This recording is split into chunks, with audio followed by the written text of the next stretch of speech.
नमस्कार। ओम श्री परमात्मने नमः। यदा यदा हि धर्मस्य ग्लानिर्भवति भारत अभ्युत्थानं धर्मस्य तदात्मानं सृजाम्यहम्। यह श्लोक श्रीमद् भागवत गीता का अति महत्वपूर्ण श्लोक है। इस श्लोक में भगवान श्री कृष्ण अर्जुन से कहते हैं कि हे अर्जुन, जब जब भी संसार में धर्म की हानि होती है और अधर्म की वृद्धि होती है, तब तब मैं पृथ्वी पर अवतरित होता हूँ ताकि धर्म को पूर्णतः स्थापित किया जा सके। भगवान श्री कृष्ण के कहने का अभिप्राय यह है कि धर्म वास्तव में मनुष्य के लिए निर्धारित वह कर्म है जो कि हमारे आध्यात्मिक विकास व प्रगति के लिए पूर्णतः अनुकूल है। धर्म के विपरीत अधर्म होता है।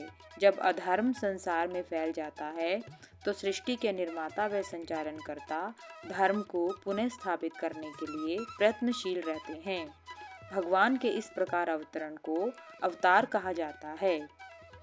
अवतारों को 4 श्रेणियों में वर्गीकृत किया जाता है। आवेशावतार, जब परमात्मा किसी व्यक्ति की आत्मा के भीतर अपनी विशेष शक्तियां प्रकट करते हैं और उसके आधार पर कार्य करते हैं तो यह आवेशावतार कहलाता है। ऋषि नारद इस अवतार के एक प्रमुख उदाहरण हैं। प्रभावावतार, यह अवतार भगवान के साकार रूप का अवतरण होता है। यह 2 प्रकार का होता है। पहला वह जब भगवान धरती पर कुछ क्षणों के लिए प्रकट होते हैं और कार्य पूर्ण होने पर लौट जाते हैं, और जैसे कि हंसावतार, यह भगवान विष्णु का अवतार था जो कि प्रयागराज में अवतरित हुआ था।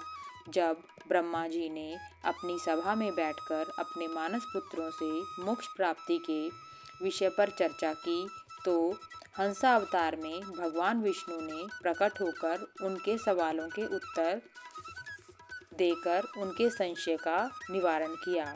दूसरा प्रभावावतार वह होता है जब भगवान कई वर्षों तक अवतार के रूप में धरती पर रहते हैं, फिर अपना कार्य पूर्ण होने पर धरती से प्रस्थान कर जाते हैं। जैसे भगवान वेदव्यास, जिन्होंने वेदों को 4 भागों में विभाजित किया एवं 18 पुराणों की रचना की। वैभवावतार, यह भगवान का वह रूप होता है जब वे अपने दिव्य रूप में अवतरित होते हैं, जैसे कूर्मा अवतार, मत्स्य अवतार, वराह अवतार। इस रूप में भगवान दिव्य शक्तियों का प्रदर्शन करते हैं।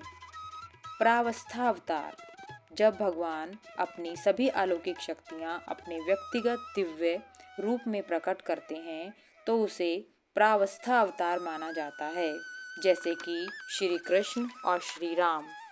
इस प्रकार के वर्गीकरण का अर्थ यह कदापि नहीं है कि कोई भी एक अवतार किसी दूसरे अवतार से अधिक शक्तिशाली है।